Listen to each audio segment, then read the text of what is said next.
Hello, everyone, and welcome to the Frederick Report, brought to you by the Frederick Scanner. I'm Sherry Grazios, your host. And this morning or today, we're talking about a safe ride home with the holiday seasons coming up, different events going on, a lot of parties going on. Our guest this morning is Wayne Dorsey, who is with the Safe Ride Foundation. Welcome, Wayne. Good morning. Thanks for having me. Tell us about the Safe Ride Foundation. All right, we're a nonprofit here in Frederick County, working to stop drunk driving. We've been around since about 2015, and we do a number of different things. But I guess the other thing that we're always known for, I guess, is SOS Safe Ride. So we created this program, mobile app, about 7 years ago, where we will essentially drive your car home for you if you have too much to drink. And yeah, that's kind of the very Cliff Notes version of what we do. So, How does that differ from other safe ride programs that are out there? well, we are the only one that does what we do on the entire East Coast. And basically, the way that it works is, like I said, we drive your car home for you. So let's say that you're at the bar and you want to have two, and you had like 11.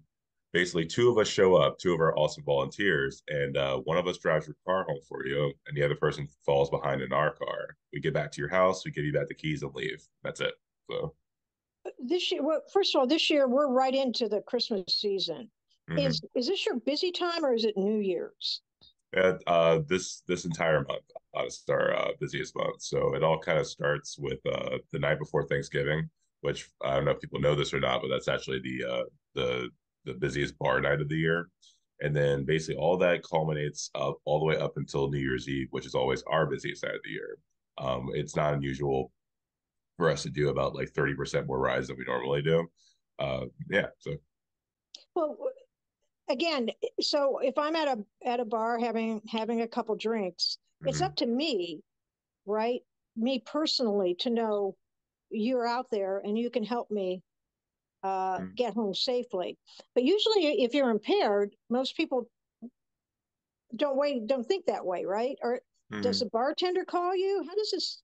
I guess my Okay. my question is, how can you expect somebody to call you who is kind of out of it?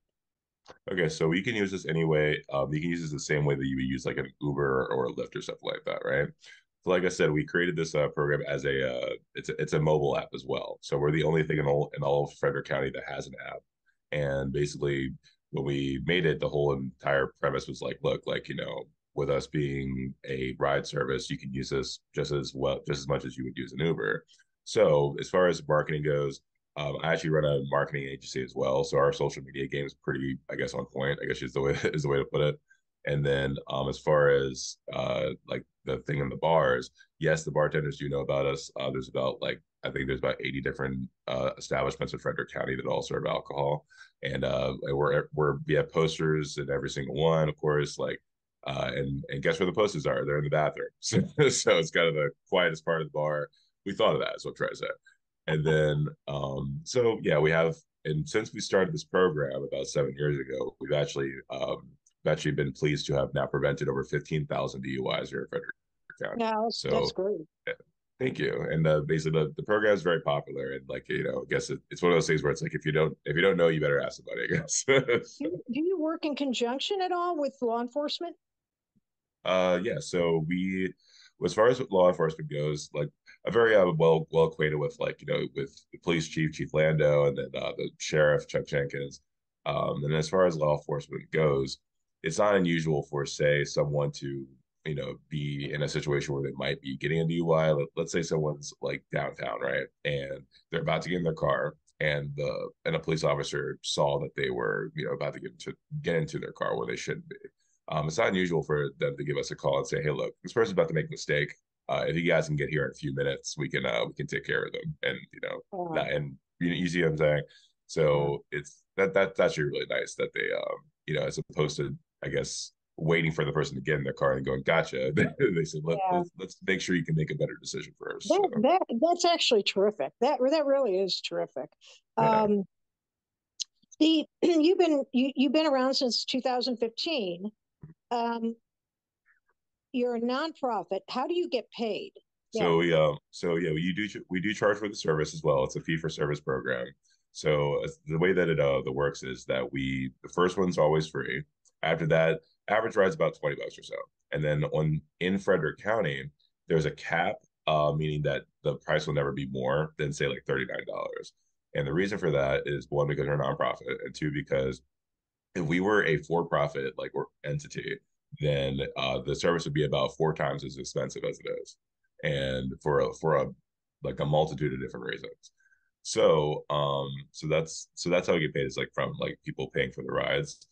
On top of that, we have some really amazing sponsors, like whether they're corporate and or just individual donors, and and also we have some significant grant funding as well. So on the subject of sponsors, our biggest one is Budweiser.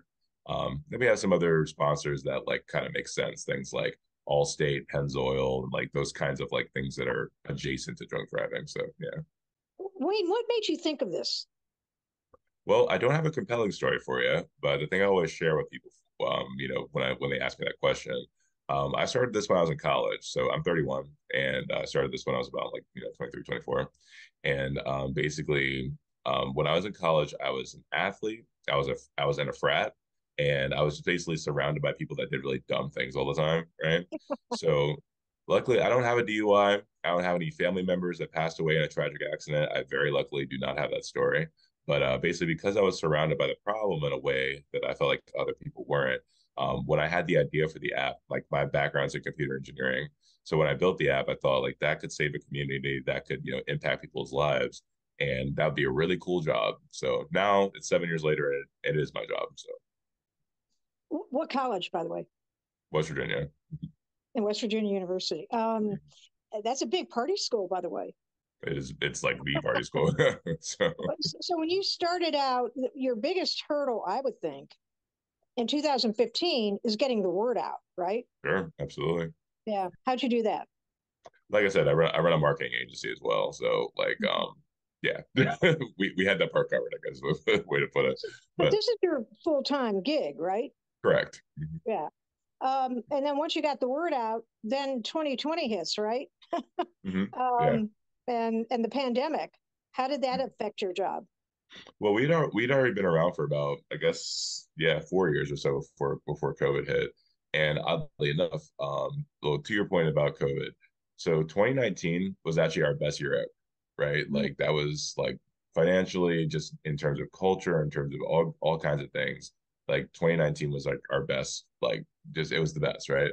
So basically it felt I'll just kind of give you the highlights here, right? So it was the first year we had ever gotten about $100,000 or something like that in grant funding alone, right? Then we basically like had done our I think it was our 11,000th ride at the time, right? So that was awesome. And then we have our big fundraiser event, and we sold it out, and then finally it all culminated in us winning Impact Club, which is basically like this Frederick County thing where essentially like charities get like this big grant to go, I guess go change the world essentially, right? So we do all these different things, and it's almost as if we put together this really complicated puzzle, and then COVID hits, and it's like, well, forget your puzzle. You know what I mean? So, to answer your question though, as far as COVID goes, it was weird for sure because there were no people at the bars, so nobody was drinking and driving, which great, but it's also that weird catch 22 of nonprofit world where the problem's being solved, but it's not because they want it to be solved. You know what I mean? Yeah. So it was definitely weird. We shut down two different times during COVID. So yeah, but Yeah, it's I back don't with a think you vengeance. were any different from other Oh organizations, sure. Mm-hmm. for Mm-hmm. profit and nonprofit. But you're back up and running now. Yeah. Um, Give me an idea last year, the numbers that you had on Mm-hmm. how many rides you did, if you Sure. remember. So Did I yeah, catch yeah. it? So Did I give you a gotcha question? nope, gotcha. So so I got you. Okay, no, so the no, so we last year actually hit our 14,000th ride. On an average year, we do about 3,500, 4,000 rides usually. And that's like, us getting people home and preventing those DUIs and just making sure people don't make dumb decisions and things. So yeah. Is there? I mean, I assume you're bonded. You have all that stuff to protect yourself, Sure. and there's always somebody volunteer wise that follows you, correct? So Mhm. that because you're driving the person's car home Correct. with the person in the car. Let's say there's more than one person. Can you do that if there's, a group of people? Yeah. Or let me ask you this question: if I know I'm going to go out at night and I don't have a what do they call a designated driver, and Right. there's like I don't know 3 or 4 of us going out, can we Mhm. call you ahead of time Sure. and have you be ready for us, knowing that Sure. we're going to Absolutely. not be able to drive home? Yeah, and it's weird. We get that question a lot. They'll say, "Hey, how many people can you fit in the ride?" I'm like, "Well, how many people can you fit in your car?"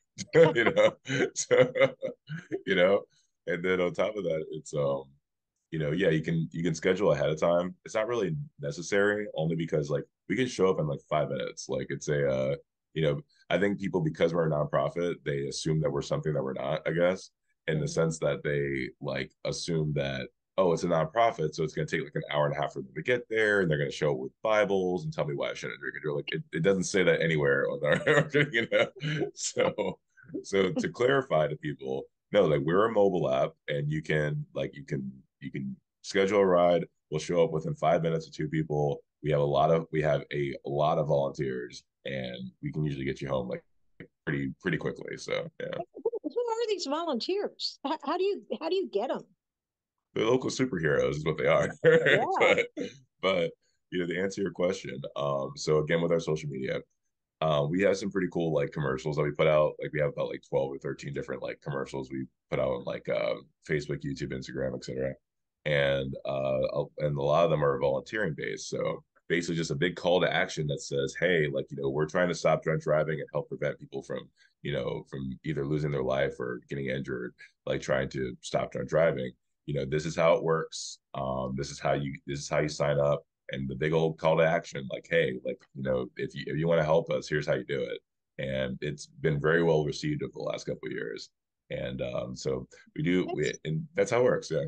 that's really unbelievable that people would just volunteer to go pick someone up. And I Until mean, 2 in the morning. in that they would just take the time. I think that's wonderful. That's great. It is. Tell It's me like about two. your charities. Say Your again. charities. Yeah. So okay. And by the way, I have to talk about the volunteer thing for a second, and to clarify how awesome these people are.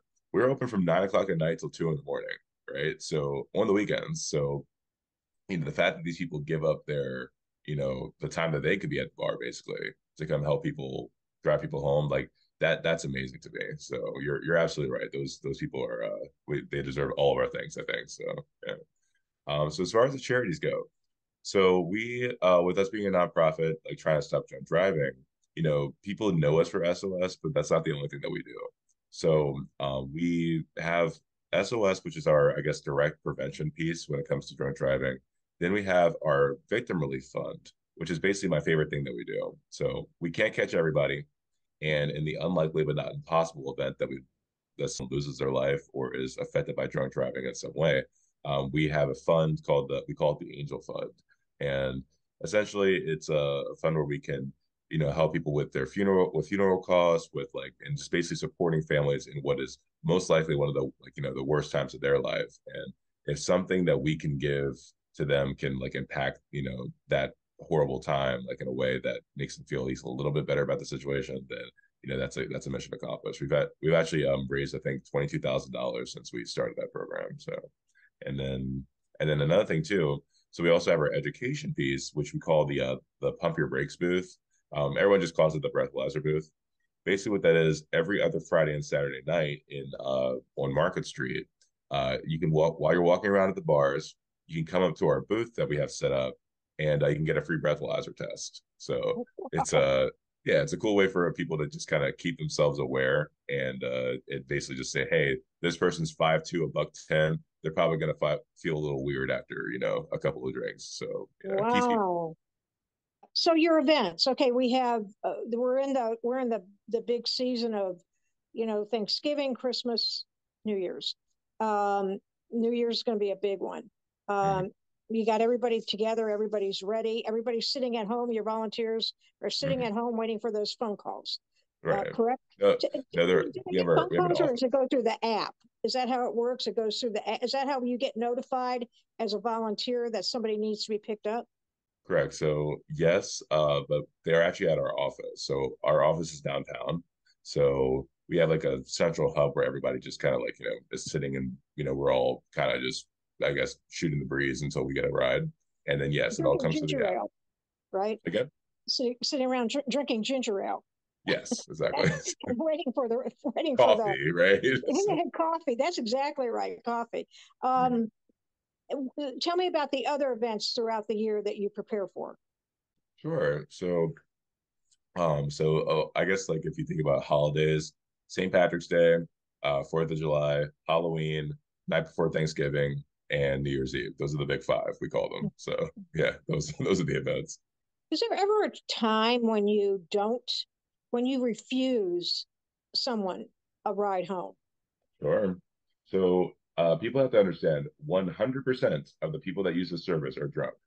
Every single one. It'd be weird if you called us and you weren't drunk, right? So I always tell the volunteers, like, look, you are volunteering here, so I can't force you to do anything here. Basically, we have this concept called call it before it happens, if it makes any sense. So people will ask us a lot, like, oh, like, with you guys driving around people that are intoxicated, like what's the craziest thing that's ever happened to you guys? And I don't have like any weird, like, I guess bad stories. I have weird ones, but no bad ones, right?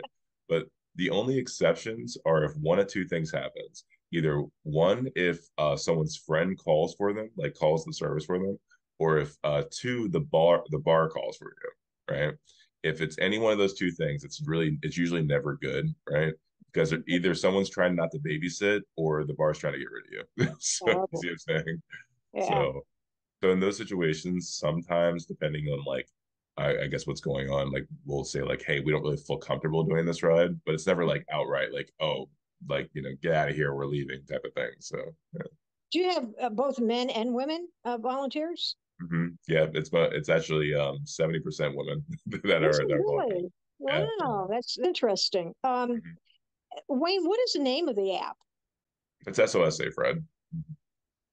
SOS Safe Ride. You download the app. Yeah. If somebody wanted to know more about your foundation, where would they, and read up on your foundation, how would they do that? Well, then go to saferidefoundation.org or they can go to sossaferide.org. Either one works. Like the only reason that there's two different websites is to make a clear distinction that like Safe Ride Foundation is the name of our organization, whereas SOS Safe Ride is the name of the program that we created, right?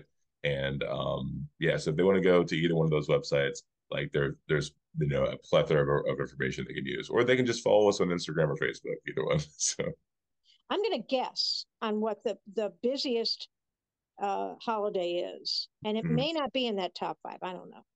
St. Patrick's Day. nope, it's New Year's Eve. It's New Year's Eve. I would have thought Mm. St. Pat. Well, I mean, I can see New Year's Eve, but I also see people spending a night at a hotel too on New Year's Eve. But that's why you Sure. do this business and not me. Yeah. Um, what are we missing, Wayne? What are we not getting out there to the viewers that you want to get out there? Okay. Well, I'm glad you asked that question because that's a good segue. So, the biggest thing I wanted to highlight today was that when it comes to the holiday season, this is our busiest season. And, again, it goes all the way from the night before Thanksgiving all the way until, New Year's Eve. So, New Year's Eve is our busiest night, and we always want to highlight and let everybody know on every major holiday, like the big five that I mentioned, we do all the rides are free. So, and that includes New Year's Eve. So when the ball drops and everything, you have no excuse. So the ride's free. We have plenty of volunteers. We'll get you home in like in a few minutes. Just give us a call and you're getting home safely. And you don't have to pay for it. So yeah. Wayne Um, Dorsey, I think what you're doing to Frederick County is incredible. I think uh, we're safer because of you and for you and for the organization that you started in 2015.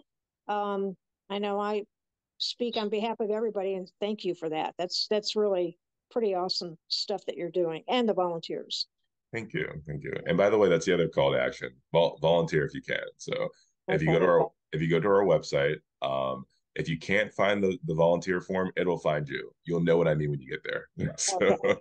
Wayne Dorsey with the SOS Safe Ride Organization or Safe Ride Foundation. Thank you so much for joining us this morning and today. And we wish you and yours happy holiday season, and hope that you'll come back and talk to us about any other initiatives that you have going on. absolutely. Thank you guys for having me. I appreciate it. And thank you for joining us. This is Cherry Graziosi with the Frederick Report, brought to you by the Frederick Scanner. Frederick, Engine 31 is on the air around Company 29. Engine 31, 1321.